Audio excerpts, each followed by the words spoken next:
Hi there, I'm Tracy. Welcome to my channel if you haven't been here before, or welcome back if you watch my videos, and I thank you so much. I love to upcycle clothes and turn ordinary thrifted items or unwanted items into beautiful pieces. You know, sometimes my stuff is really artsy and intricate. Other times we just change the shape and make boho sleeves and just breathe new life into old unwanted items. And today we're working on this jacket. And I got this a couple weeks ago. I thrifted it at Goodwill. And it's amazing. I love oversized jackets. And this is Wrangler, and I love the light wash. And it even came with some little patches already stitched on. Somebody had worked on this a little bit. And I'm not sure what size it is because the label is stitched over, but I bet it's an XXL or 2X in men's. And so I knew I wanted to jazz this up and turn it into like a jacket you'd want to put on in the evening at a festival, or you're sitting around a campfire having a cocktail with friends and you just want to throw on something really festive and cute. So that was my kind of plan with this. So I went back to Goodwill and I started scouting around for embellishments. And the lettering on the back, I want to say turn it up, which could have a few different meanings. Turn up the radio, or just kind of turn up your spirit and have some fun. So I found this black velvet blazer in the women's section, and it has these fun little sparkly paisleys, kind of festive. That will be my lettering on the back. And then I found these shoes, and women's shoes a lot of times have a lot of bling. These have like giant rhinestones. They're so gorgeous. You know, the shoes maybe not so much, but this part is. And this is stitched on, and that's what I look for. Sometimes the little rhinestones and stuff are glued onto the shoes. I found a pair that is stitched on, and I'll just take a seam ripper and rip those off and hand sew them onto my jacket somewhere. I'll show you all of that. And then I went to the jeans, denim section, the jeans, and found some blingy jeans. I have two pair here. And I will only use sort of these blingy parts for embellishment, but if you watch my videos, you know the rest of the denim will not go to waste because I make purses out of them. I make bell bottoms out of them. I kind of add denim to other jeans. Anyway, we're gonna get started. So the first thing I'm going to do is take 3 pieces from a sheet. Now, I use bed sheets a lot, and if I ever find like a king-size white bed sheet at Goodwill, I usually pick it up and I'll bring it home and just wash in hot, soapy, bleachy water, because I use sheets for so many different things. And so I just took a bed sheet, a white bed sheet, and I cut out 3 rectangles. My letters will go on top of these rectangles. It'll say turn it up. And this, I'll give you the dimensions in case you want to try to kind of duplicate this, but you know, you do whatever you want. So these are all 5 inches wide, and this one is 14 inches long. This one is 8.5 inches long, and this one is 10.5 inches long. And now what I want to do is make the letters that I will sew onto these little white pieces. So I'm going to set this aside, and I will go to that black paisley blazer, and I am just going to deconstruct it because I basically just want fabric to work with, and I don't want to work with a bunch of seams and folds. So I'm going to cut this up. I'll cut the arms off, and then I'll cut it across the shoulders, and then maybe cut it open on the sides.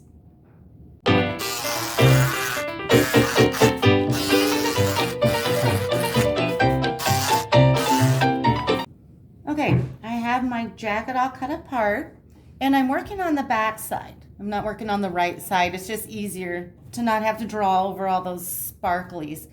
So what I did was I have a packet of stencils, and they're 4 inches tall, and they're a little bit chunkier than some stencils, but you know, you can use whatever stencils you want, or you can even just freehand yours, like take a piece of craft paper and, you know, draw a couple parallel lines that are 4 inches tall and freehand your letters, cut it out of the paper and trace around it, you know, whatever you want. But these are 4 inches tall. And I am just taking it to my fabric. And since I'm working on the back side, you have to turn it over on the opposite side. You have to make sure the letters are backwards. If I was working on the front, you wouldn't have to do that. Some letters don't matter, like T's and I's, but like RN and this P is going to matter. And I'm just tracing the inside of that stencil.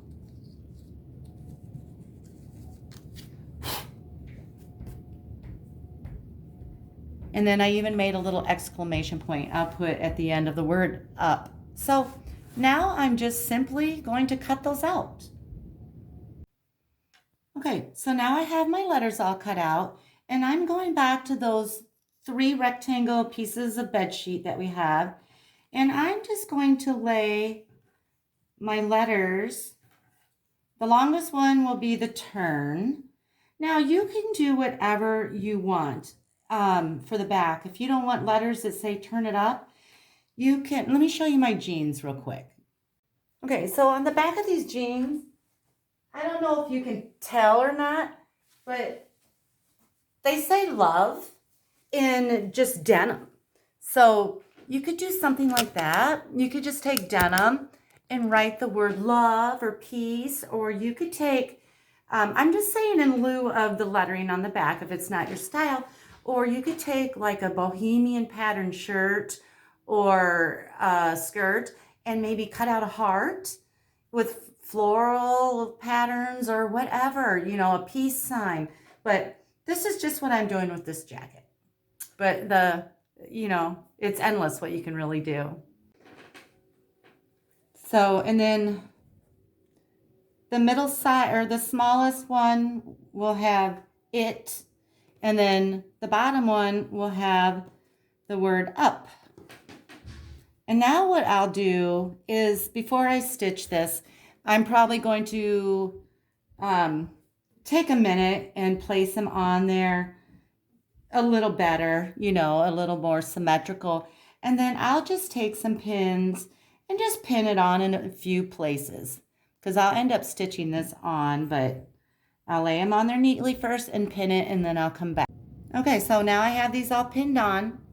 And by the way, the jeans I'm wearing, I do have a tutorial on here. I will put the link in my description. But now I'm going to take you over to my machine and show you what I do next. Okay, so I'm going to stitch these on to the white sheet now.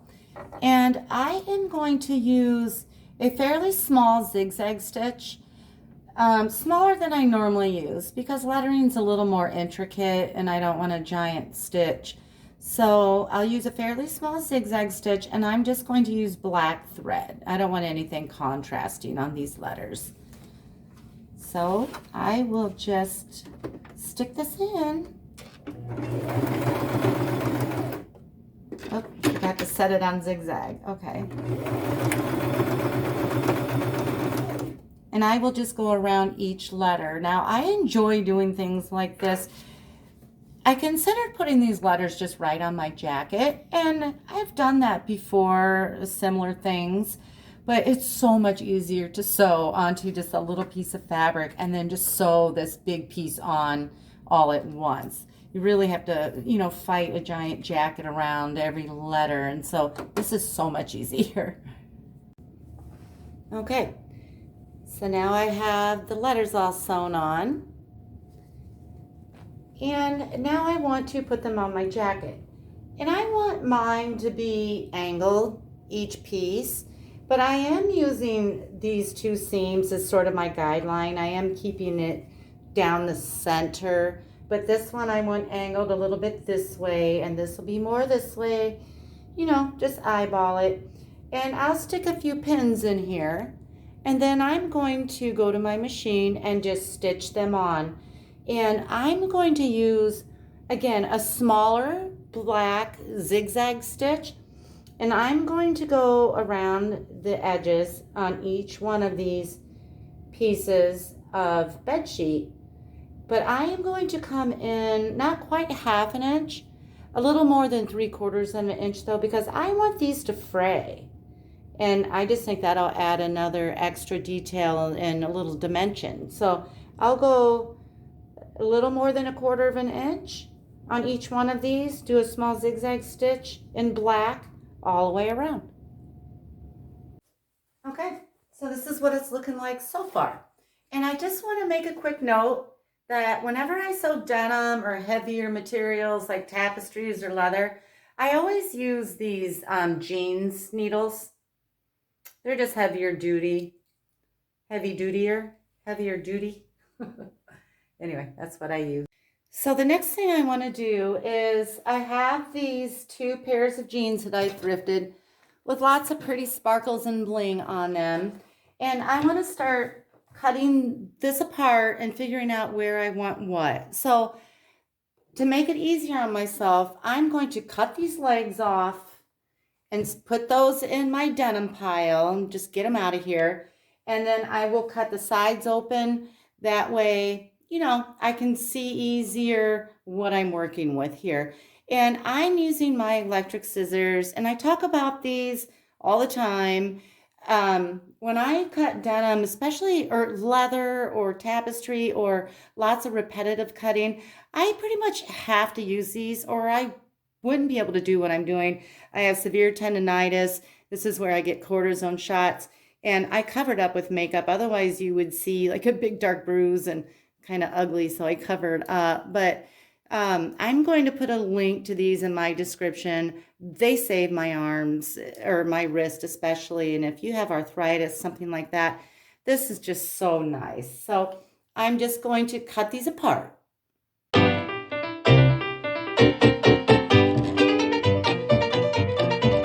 Okay, so I came back to my jean jacket, and I want to put something on this top quadrant of the jacket and kind of slightly going over the shoulder. So I've decided to use this pocket here, and I will just cut this pocket apart basically. I'm just going to open up the flap, cut down the center here, and then I'm going to go around the top of the flap.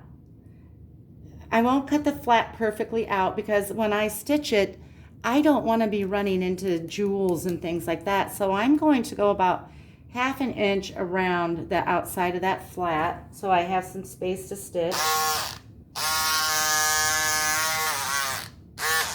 Now I have that. And then I have the bottom part of the pocket. And I'm going to do the same thing. I'm going to try to stay around about 1/4 to half an inch on the outside of that pocket so that my machine isn't running into all those jewels.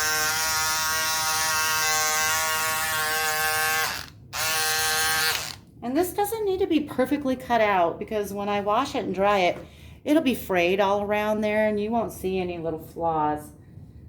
So I have those cut out, and now I need to figure out where I'm going to place them, and then I'll show you that. Okay, I've been playing with this a little bit. Now, one of my other pair of jeans had sort of a blingy inset right here. I cut that out, and I'm just laying that right here.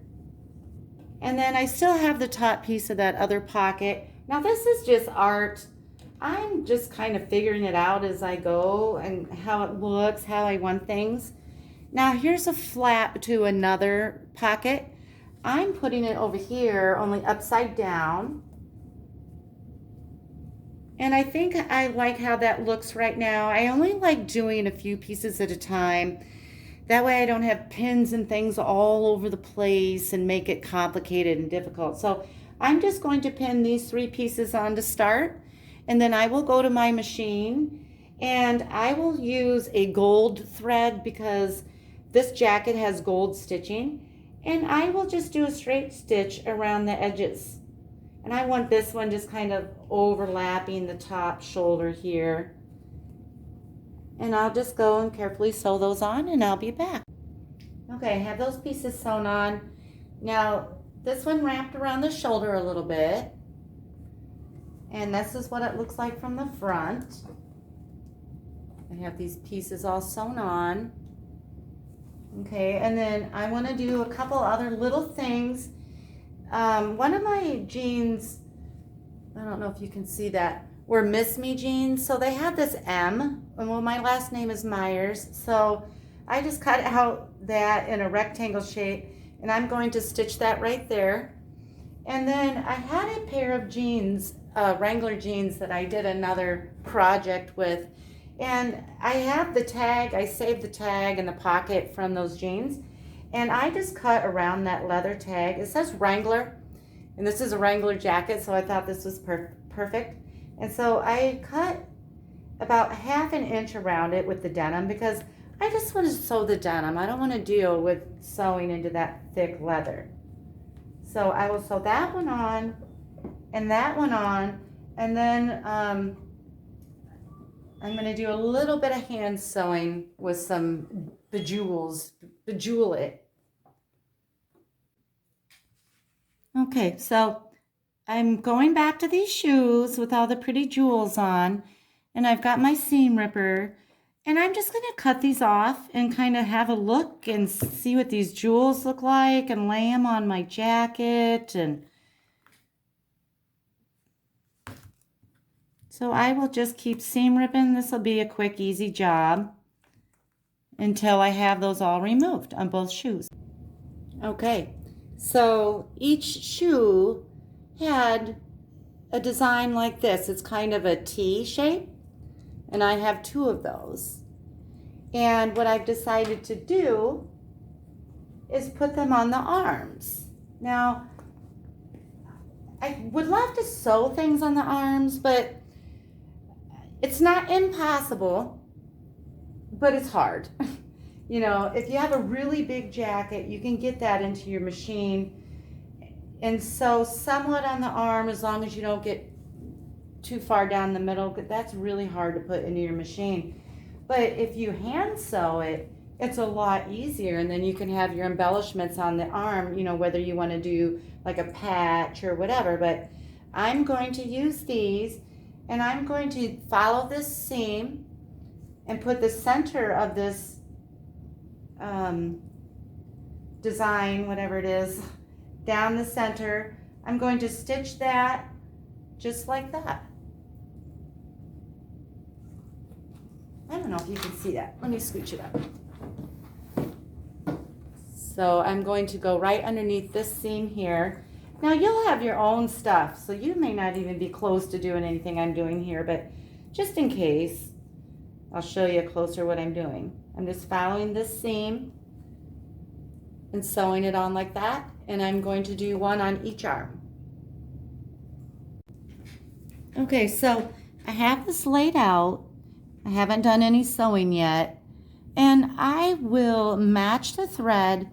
I always match my thread with my jewelry or whatever embellishments I'm using, not with the fabric I'm sewing it to.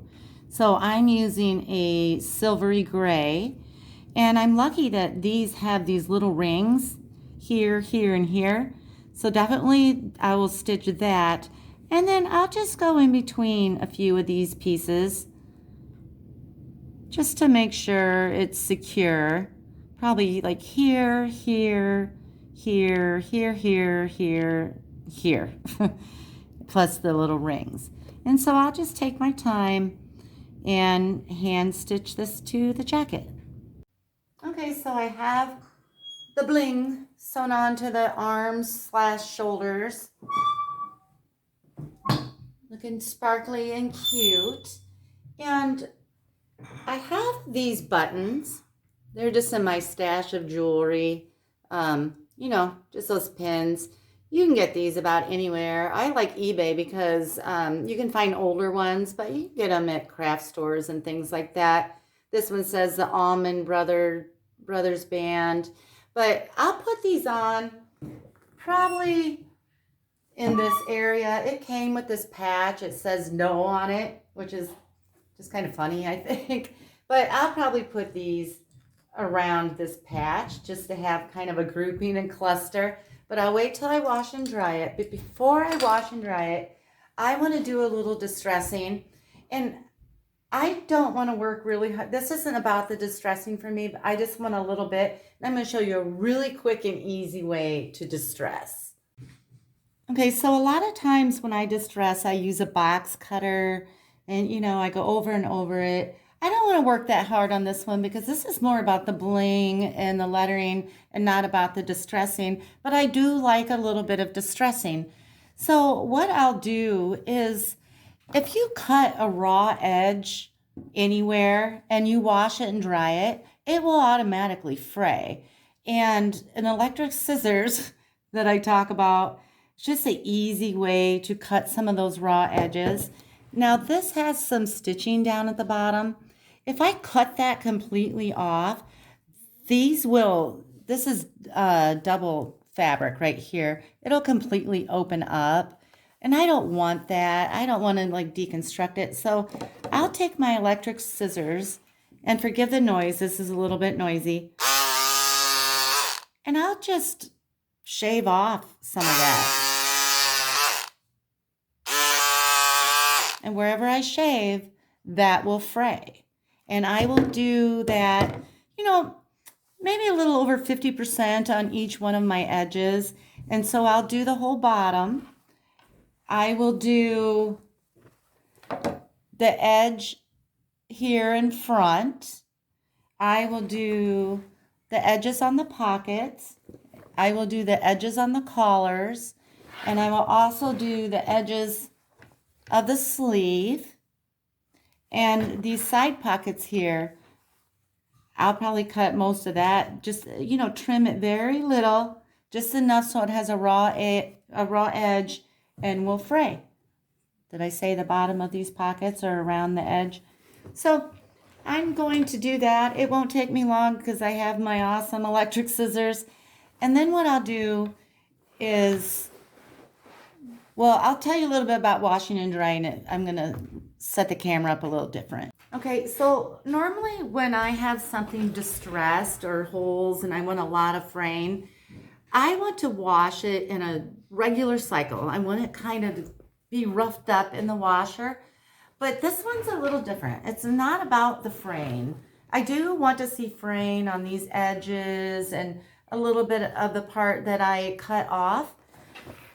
But because of the bling on the shoulders, I will wash this in a gentle cycle. And I'm hoping it'll still fray some, but I will turn this completely inside out. I will wash it in cold water because I don't want this black leathering to bleed onto the white. And I'm afraid if I use boiling hot water, this might bleed, and I want to try to avoid that. So I'm going to turn the jacket inside out. I'm going to wash it on a gentle cycle, and I'm going to wash it in cold water. And then I'm going to come back and show you again what it looks like. Okay, so here it is again. And there are so many reasons to get your supplies for things like this at the thrift store. Number one, it's earth friendly. And number two, if you love to thrift like me, I love having kind of a goal or a agenda when I go into a thrift store, kind of a treasure hunt. And also when I sold my upcycled items, if I went to a craft store or whatever to buy embellishments, that would be more expensive and it would really cut into my profits. So I've learned to just try to buy things really cheap and you make more money. And plus, no one's going to have a jacket like yours. I mean, they're not going to find that blazer to cut the letters. So you're guaranteed a one-of-a-kind, unique piece. Thank you so much for watching.